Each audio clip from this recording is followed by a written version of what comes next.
আপনারা হয়তো অনেকেই শুনে থাকবেন যে বাংলাদেশের মৌলবাদীরা তারা যে এত আস্ফালন করছে, এই আস্ফালনের পেছনে তারা অনেকেই ভাবতে শুরু করে দিয়েছে যে এমন যদি কোনো সংঘাতের পরিস্থিতি সৃষ্টি হয় ভারতবর্ষের সঙ্গে, সেখানে তারা পাকিস্তানের সঙ্গে যথেষ্টই সহযোগিতা পাবে, এমনকি সামরিক সহযোগিতাও পাবে।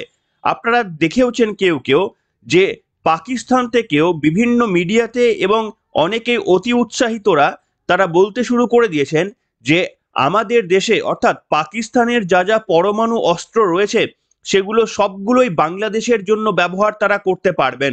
ভারতকে শায়েস্তা করতে বাংলাদেশ পাকিস্তানের পরমাণু অস্ত্র ব্যবহার করতে পারবে। আর এটা শোনার পর থেকেই মোহাম্মদ ইউনূসের কি প্রতিক্রিয়া হয়েছে সেটা আমি বলতে পারবো না, কিন্তু বাংলাদেশের যে সমস্ত মৌলবাদীরা রয়েছে তারা নিজেদের পরমাণু শক্তিধর দেশ হিসাবে ভাবতে শুরু করে দিয়েছে। তাও কাকে বিশ্বাস করে? না, যে পাকিস্তান 1971 সাল পর্যন্ত বাংলাদেশকে নিজেদের দাসত্বের মধ্যে রেখেছিল, বাংলাদেশের মহিলাদের মান সম্মান লুটেছিল, সেই বাংলাদেশিরা তাদের মা বোনেদের মান সম্মান লুটে নিয়ে যাওয়া পাকিস্তানের কাছে আত্মসমর্পণ করছে। তার কারণ হচ্ছে ভারতবর্ষ হিন্দু প্রধান দেশ। যে ভারতবর্ষ হিন্দু মুসলিম না ভেবে 1971 সালে বাংলাদেশকে পাকিস্তান থেকে আলাদা করে, অর্থাৎ পূর্ব পাকিস্তান এবং পশ্চিম পাকিস্তান থেকে আলাদা করে বাংলাদেশের সৃষ্টি করেছিল, সেই বাংলাদেশ এখন নিজেদের পরমাণু শক্তিধর দেশ হিসাবে ভাবতে শুরু করেছে পাকিস্তানি নেতাদের কিছু মন্তব্যে। কিন্তু আপনাদের কাছে এই তথ্যটা আজকে আমি নিয়ে আসার চেষ্টা করলাম যে যদি ধরুন এমনটাই হলো, পাকিস্তান এবং বাংলাদেশ তারা একত্রে মিলে ভারতের সঙ্গে যুদ্ধ চালালো, তাহলে ভারতের কি পরিণতি হতে পারে? এই তথ্যটাই আজকে আপনাদের সামনে জোগাড় করার চেষ্টা করেছি। এবং বাংলাদেশের বাপ তাকে শায়েস্তা করতেও ভারতের যে খুব বেশি সময় লাগবে না, সেই তথ্য আজকে আপনাদের সামনে তুলে ধরবো। তবে একটা পর্বে নয়, দুটি পর্বে। আজকেই তার প্রথম পর্ব। নমস্কার, welcome to simple as ABC. আপনাদের সকলকে স্বাগত জানিয়ে শুরু করছি অত্যন্ত তাৎপর্যপূর্ণ একটি খবর। দেখুন, আজকে মূলত আপনাদের সামনে পাকিস্তান নিয়ে চর্চা করব। কেন না, যেহেতু বাংলাদেশ মনে করছে যে যুদ্ধ বাদলে পাকিস্তানকে তারা ভরসা করতে পারে, পাকিস্তানের পরমাণু অস্ত্র তারা ভারতের উপর অ্যাপ্লাই করতে পারে, তাই আজকের পর্বে দেখে নেওয়া যাক পাকিস্তানের সঙ্গে ভারতের যুদ্ধ বাদলে পরিণতি কি হতে পারে। দেখুন, আপনাদের মনে করিয়ে দিতে চাইবো আরো একটা জিনিস, সেটা হচ্ছে এখনো পর্যন্ত স্বাধীনোত্তর যুগে চারবার ভারত এবং পাকিস্তানের সেনারা তারা মুখোমুখি সংঘাতে লিপ্ত হয়েছেন। তার মধ্যে 1947 সালে জম্মু এবং কাশ্মীরকে নিয়ে, যেখানে ভারত 2/3 জম্মু কাশ্মীরের নিয়ন্ত্রণাধীন রাখতে পেরেছে, মাত্র 1/3 নিয়ন্ত্রণাধীন চলে গিয়েছে পাকিস্তানের হাতে। দ্বিতীয় যুদ্ধ বেঁধেছিল 1965 সালে, গুজরাটের কচ্ছের রান উপকূল নিয়ে যে যুদ্ধ বেঁধেছিল, সেখানেও কিন্তু ভারতবর্ষের জয় হয়েছিল এবং খুব অল্পেই পাকিস্তানের সেনাবাহিনীকে সেবারের মতো সন্তুষ্ট থাকতে হয়েছিল, ডিটেলে বলছি না। এবং তৃতীয় যুদ্ধ হয়েছিল, এটা পরোক্ষ যুদ্ধ, 1971 সালে, যখন পূর্ব পাকিস্তান এবং পশ্চিম পাকিস্তান অর্থাৎ ভাষা আন্দোলনের নামে বাংলাদেশ নামক একটি জাতির গণ অভ্যুত্থান হয়। তখন ইন্দিরা গান্ধীর সময়ে ভারতবর্ষ বাংলাদেশকে সহযোগিতা করে পাকিস্তানিদের সঙ্গে কার্যত যুদ্ধে সরাসরি লিপ্ত হয়ে তাদেরকে পরাস্ত করেছিল। সেটি গেল তৃতীয় যুদ্ধ। এবং চতুর্থ যুদ্ধ, সর্বশেষ যুদ্ধ যেটা আপনাদের মনে রয়েছে, সেটা হচ্ছে কার্গিলের যুদ্ধ 1999 সালে। সেখানেও কিভাবে ভারত কার্গিলে নিজেদের বিজয় রথের পতাকা উড়িয়েছিল, সেই সাক্ষী আমাদের এই মুহূর্তে ভারতবর্ষের একটা বড় অংশের মানুষ রয়েছে। কিন্তু এই চারবার ভারতের সঙ্গে যুদ্ধে লিপ্ত হয়েও, চারবার মুখ লুকিয়ে পরাস্ত হয়ে যাওয়ার পরেও এই পাকিস্তানকে ভরসা করছে বাংলাদেশ। আজকে কিছু তথ্য আপনাদের দেব, পুরোটা হবে না, নিশ্চিতভাবে একটা সিরিজ আনবো আপনাদের সামনে, প্রত্যেক পর্বে একটু একটু করে ইনফরমেশন দেব। সেটা হচ্ছে আপনাদের যেটা আজকে বলবো, যে পাকিস্তান তো পরমাণু শক্তিধর দেশ আপনারা জানেন, এবং এমনও একটা সময় ছিল যে সময়ে ভারতের থেকে পাকিস্তানে পরমাণু অস্ত্রের সংখ্যা বেশি ছিল। এমনও একটা সময় ছিল বছর 10 আগে, পরমাণু সংখ্যার নিরিখে পাকিস্তানের পরমাণু অস্ত্রের সংখ্যা ভারতের থেকেও বেশি ছিল। তার কারণ, তারা মূলত পরমাণু অস্ত্র তৈরি করার জন্য তাদের বাজেটের একটি বড় অংশ ব্যবহার করত। সে যতই সে দেশের মানুষ খেতে পান কি না পান, তার থেকেও তাদের মূল লক্ষ্য ছিল পরমাণু অস্ত্র তৈরি করা। কিন্তু আজকে আপনাদের জানাবো এই মুহূর্তে ভারত কিন্তু পাকিস্তানের থেকে পরমাণু অস্ত্রের সংখ্যাতে এগিয়ে গিয়েছে। কত এগিয়ে গিয়েছে সেটা আপনাদের বলবো এ পর্বে না হলেও যে পর্বে সময় পাবো। কিন্তু সব থেকে বড় কথা হচ্ছে ভারত এখন কি চাইছে জানেন? যে পরবর্তী যদি কোনো যুদ্ধ বাধে ভারতের সঙ্গে পাকিস্তানের, ভারতের কি লক্ষ্য হবে জানেন? ভারতের মূল লক্ষ্য হবে পাকিস্তানের যে সমস্ত পারমাণবিক কেন্দ্রগুলো রয়েছে, যেখান থেকে পরমাণু অস্ত্র তৈরি করা হয়, যেখানে পরমাণু অস্ত্রগুলো এইভাবে মজুত করে রেখে দেওয়া হয়েছে, সেগুলোকে ধ্বংস করে দেওয়া। বুঝতে পারছেন নরেন্দ্র মোদীর প্ল্যানটা এবং এস জয়শঙ্করের প্ল্যান?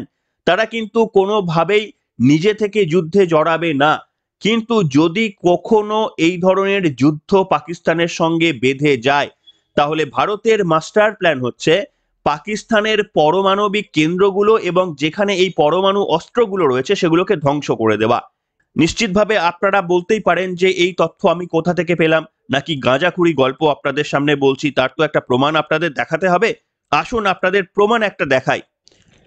দেখুন আপনাদের একটা অংশ দেখাচ্ছি, একটা জনপ্রিয় সংবাদ মাধ্যমের একটি ছোট্ট অংশ আপনাদের দেখাচ্ছি। দেখুন লেখা রয়েছে, পাক সেনার যুক্তি, ভারতের সঙ্গে ফের যুদ্ধ বাঁধলে নয়াদিল্লি অতি সহজেই তাদের পারমাণবিক অস্ত্র ভান্ডার ধ্বংস করবে, তখন প্রতিশোধ নেওয়ার ক্ষমতা থাকবে না ইসলামাবাদের। আর তাই দ্বিতীয় স্ট্রাইকের আণবিক অস্ত্র প্রযুক্তি চীনের থেকে হাতিয়ে নিতে চাইছে তারা। বুঝতে পারলেন? কিছুটা হয়তো বুঝতে পারলেন। আমি এতক্ষণ যেটা বর্ণনা করলাম সেটা আশা করি আপনারা বুঝতে পেরেছেন যে ভারত ওঁত পেতে বসে রয়েছে আরো একটা পাকিস্তানের সঙ্গে যুদ্ধের। এই বাংলাদেশ বলছে না যে তাদের বাপ রয়েছে, তা ভয়ে কাঁপছে। আপনারা দেখুন বাংলাদেশ ভাবছে যে পাকিস্তানের থেকে নাকি পারমাণবিক অস্ত্র তারা ব্যবহার করে ভারতের সঙ্গে যুদ্ধ করবে, অথচ আপনাদের একটা প্রতিবেদনের অংশ দেখালাম যেখানে ইসলামাবাদ তারা আশঙ্কায় রয়েছে এর পরবর্তী যদি কোনো যুদ্ধ হয়, তাহলে ভারত প্রথমেই যেটা টার্গেট করে বসে রয়েছে তাদের পারমাণবিক অস্ত্র ভান্ডারটা প্রথমে উড়িয়ে দেবে। এবং একবার যদি উড়িয়ে দেয়, পাকিস্তানের শিরদাঁড়াটা যদি ভেঙে দেওয়া হয়, দ্বিতীয়বার পাকিস্তানের কোনো ক্ষমতা থাকবে না, আর্থিক কোনো সদ্গতি থাকবে না যেখান থেকে পাকিস্তান ঘুরে দাঁড়াতে পারে। এই রকম একটা মারাত্মক সংকট কাল তৈরি হতে পারে। তাই ভারত কিন্তু অপেক্ষায় রয়েছে। আপনারা বলেন না, আপনাদের আমি বলেছিলাম যে মিডিয়ার মধ্যে মোটামুটি আমি এবিপি আনন্দটা আমি একটু দেখি। এবিপি আনন্দতে আপনারা একটু খেয়াল করে দেখে নেবেন, আমি প্রত্যেকদিন দেখি না, হয়তো দিনে 10 থেকে 15 মিনিট দেখার সুযোগ পাই মাঝে মাঝে।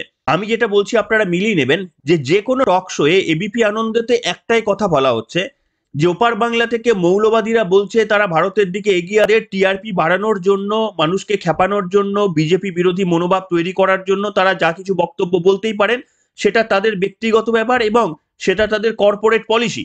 কিন্তু আমার বক্তব্য হচ্ছে আপনাদের বোঝানোর জন্য বলছি, ভারত সঠিক কাজটা করছে না আপনারা বলুন।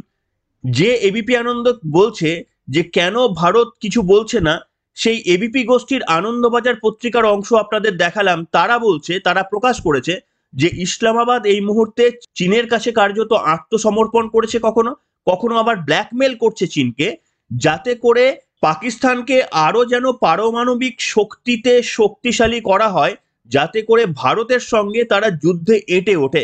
তার কারণ হচ্ছে ভারতের টার্গেট যখনই যুদ্ধের কোনো পরিসর তৈরি হবে এর পরে, আপনারা দেখেছেন বালাকোটে সার্জিক্যাল স্ট্রাইক, তার একদিন আগে পর্যন্ত পাকিস্তান কেন আমেরিকা পর্যন্ত ধরতে পারেনি।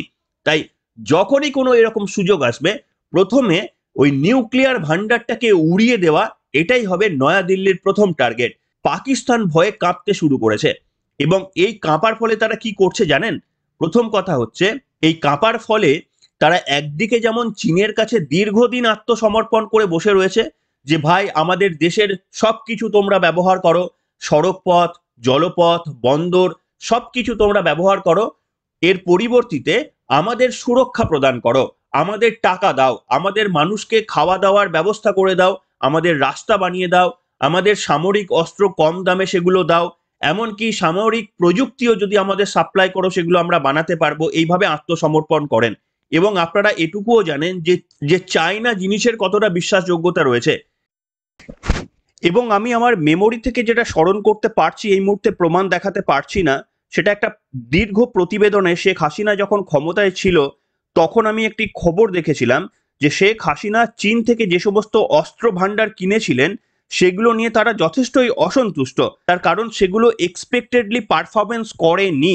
আপনারা জানেন চীনা প্রোডাক্ট কেমন হয়, সেই রকমই কিন্তু তাদের অস্ত্রশস্ত্রও সেই রকম। তাই আপনাদের যেটা বলার চেষ্টা করছি যে হতেই পারে পাকিস্তানের হাতে বেশ কিছু পরমাণু অস্ত্র রয়েছে, কিন্তু সেই অস্ত্রগুলোর প্রযুক্তি থেকে শুরু করে বলুন কিংবা অস্ত্রগুলো বহন করার জন্য যে সমস্ত ব্যালিস্টিক ক্ষেপণাস্ত্র চায়, সেটা সড়ক পথে বলুন কিংবা জলপথে বলুন বা মহাকাশে বলুন, সেই সমস্ত প্রযুক্তি যেটুকুই আছে সেটা চীনা নির্ভর রয়েছে পাকিস্তানের, এবং তাদের কাছে অ্যাডিকুয়েট কিন্তু এই ধরনের ব্যালিস্টিক ক্ষেপণাস্ত্র নেই। সেই কারণেই তারা এক প্রকার চীনকে প্রেসারাইজ করছে, যাতে করে এর পরবর্তীতে চীন যদি কোনো রকমের তাদের সড়ক পথ ব্যবহার করতে চায়, তাদের জলপথ ব্যবহার করতে চায়, তাহলে চীনকে আগে তাদেরকে এই পারমাণবিক অস্ত্র বহন করার প্রযুক্তি এবং বিভিন্ন ফাইটার জেট বা বিভিন্ন ডুবোজাহাজ সেগুলো দিতে হবে। কার্যত ব্ল্যাকমেল করতে শুরু করেছে পাকিস্তান। পরের পর্বে আপনাদের এই সম্পর্কিত ডিটেলে তথ্য দেব। খুব ছোট্ট করে যেটা আপনাদের বলতে চাইবো যে দেখুন, ভারতের হাতে কিন্তু পরমাণু অস্ত্র বহনে সক্ষম এইরকম প্রচুর ডুবোজাহাজ রয়েছে। সমুদ্রের গভীর থেকে একেবারে শত্রু দেশের ওপর পরমাণু ক্ষেপণাস্ত্রের সাহায্যে আক্রমণ শানাতে পারে সেগুলো। এই ধরনের ডুবোজাহাজগুলোকে চিহ্নিত করা অত্যন্ত কঠিন, এবং শুধুমাত্র আমেরিকা, রাশিয়া, চীন, এরপর শুধু ভারতের হাতেই রয়েছে এই ক্ষেপণাস্ত্র। বিশ্বের আর কোনো দেশের কাছে এই ধরনের ক্ষেপণাস্ত্র নেই, সেটা পাকিস্তান খুব ভালো করে জানে। তাহলে ভাবুন, জলপথে যদি ভারত আক্রমণ করে পরমাণু বিস্ফোরণ ঘটায়, সেটা পাকিস্তান না ধরতে পারবে না চিহ্নিত করতে পারবে। বর্তমানে ভারতের কাছে এই ধরনের দুটি ডুবোজাহাজ রয়েছে, সেগুলো হলো আইএনএস আরিহান্ত এবং আইএনএস আরিঘাট। পরমাণু শক্তিচালিত এই দুটি ডুবোজাহাজে রয়েছে K-8 আণবিক ব্যালিস্টিক ক্ষেপণাস্ত্র। এই ধরনের আরো একটি নিঃশব্দ ঘাতক ইতিমধ্যেই তৈরি করে ফেলেছে নয়াদিল্লি, সেটির নাম আইএনএস আরিদামান। বর্তমানে তার সামুদ্রিক পরীক্ষা চলছে, এখনো পর্যন্ত সেনাবাহিনীতে অন্তর্ভুক্তিকরণ হয়নি সেটির। এবং আমেরিকা, রাশিয়া ও চীনের মতো মোট 4টি জায়গা থেকে পরমাণু হাতিয়ার ব্যবহারের সক্ষমতা রয়েছে ভারতীয় ফৌজের। ভূমি ও আকাশের পাশাপাশি রণতরী এবং ডুবোজাহাজ থেকে এই অস্ত্র শত্রুর ওপর প্রয়োগ করতে পারবে এদেশের প্রতিরক্ষা বাহিনী। সেনাবাহিনীর ভাষায় একে বলা হয় পারমাণবিক ত্রয়ী বা নিউক্লিয়ার ট্রায়েড। এবং অবশ্যই যেটা একেবারে শেষের দিকে এসে আপনাদের জানাতে চাইবো, আপনারাও জানতে চাইছেন যে দেখুন, ভারতের হাতেই কতগুলো পরমাণু অস্ত্র রয়েছে আর পাকিস্তানের হাতেই কতটা পরমাণু অস্ত্র রয়েছে। চলতি বছরের জুন মাসে ভারত এবং পাকিস্তানের হাতে থাকা পারমাণবিক হাতিয়ারের সংখ্যা সংক্রান্ত একটি প্রতিবেদন প্রকাশ করেছে সুইডিশ সংস্থা Stockholm international piece research institute. তাদের রিপোর্ট অনুযায়ী এ ব্যাপারে ইসলামাবাদের থেকে কিছুটা এগিয়ে রয়েছে নয়াদিল্লি। এই রিপোর্টে পাক সেনাকর্তাদের রাতের ঘুম কেড়ে নিয়েছে। কেন রাতের ঘুম কেড়ে নিয়েছে?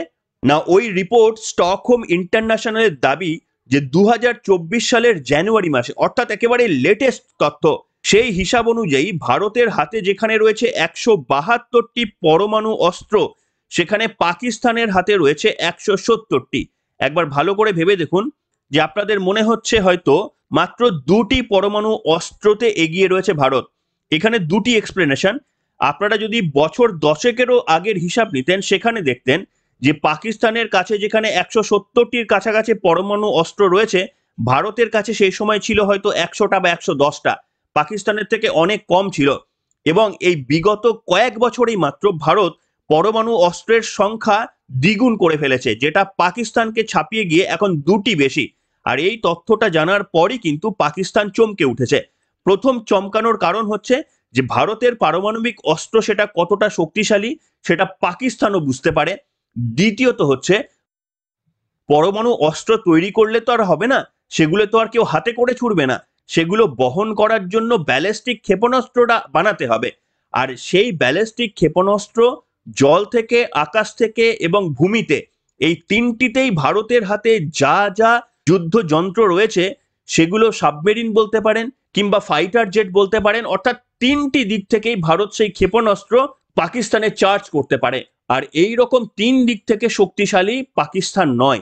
সেই কারণেই পাকিস্তান এখন চায়নাকে ব্ল্যাকমেল করতে শুরু করেছে। একটি বিষয় নিয়ে চায়নাকে ব্ল্যাকমেল করতে শুরু করেছে। কি বিষয় নিয়ে ব্ল্যাকমেল করতে শুরু করেছে, কেন ব্ল্যাকমেল করতে শুরু করেছে, সেই তথ্যগুলো কিন্তু একটা পর্বে দেওয়া যাবে না। এর জন্য দ্বিতীয় পর্ব আপনাদের সামনে আনবো, ঠিক এটারই কন্টিনিউয়েশন, যেখানে আমি আপনাদের বলবো যে চায়নাকে কেন ব্ল্যাকমেল করতে শুরু করেছে একদা বন্ধু পাকিস্তান, এবং এর উত্তরে চায়নাই বা কি বলছে। ভারতের পরমাণু শক্তিতে এতটাই ভয় পেয়ে গিয়েছে পাকিস্তান যে তারা চায়নাকে পর্যন্ত ব্ল্যাকমেল করতে দ্বিধাবোধ করছে না। আর সেই বাংলাদেশ নাকি পাকিস্তানকে ভরসা করছে যে পাকিস্তানের পারমাণবিক বোমগুলো নিয়ে তারা ফাটাবে। পাকিস্তান নিজে সেই বোমগুলো ফাটাবে কিভাবে সেটাই তারা চিন্তা করছে। আর বাংলাদেশ সেই আনন্দেই মাতছে তারা নাকি পাকিস্তানের ওই পারমাণবিক বোমগুলো ফাটাবে। যাই হোক, সংক্ষিপ্ত তথ্য দিলাম, কিন্তু ওই প্রত্যেক পর্বের মতোই বলি যে এই ধরনের খবরগুলো আপনাদের কেমন লাগছে, বেশি করে ফিডব্যাক পাওয়াটা আমার জন্য জরুরি। আপনাদের কাছ থেকে বেশি সাবস্ক্রাইব আমি পাচ্ছি কিনা সেগুলোই কিন্তু প্রমাণ করে যে এই ধরনের তথ্যগুলো আপনারা কতটা শুনতে চান। তাই একটু সহযোগিতার হাত, কোনো পয়সা দিয়ে নয়, যদি আপনারা সহযোগিতার মাধ্যমে বাড়িয়ে দেন তাহলে আমাদের এই পথ চলাটা কিছুটা সুগম হয়। এই গোপন তথ্যগুলো আপনাদের সামনে নিয়ে আসতে আরো বেশি করে পরিশ্রম করার ইচ্ছা আমাদের মনের মধ্যে জাগে। তাই আপনাদের সমর্থন, আপনাদের শেয়ার, আপনাদের লাইক, আপনাদের কমেন্ট এবং আপনাদের সাবস্ক্রাইব, সেটাই আমাকে মোটিভেট করে। এখনকার মতো এখানে শেষ করলাম।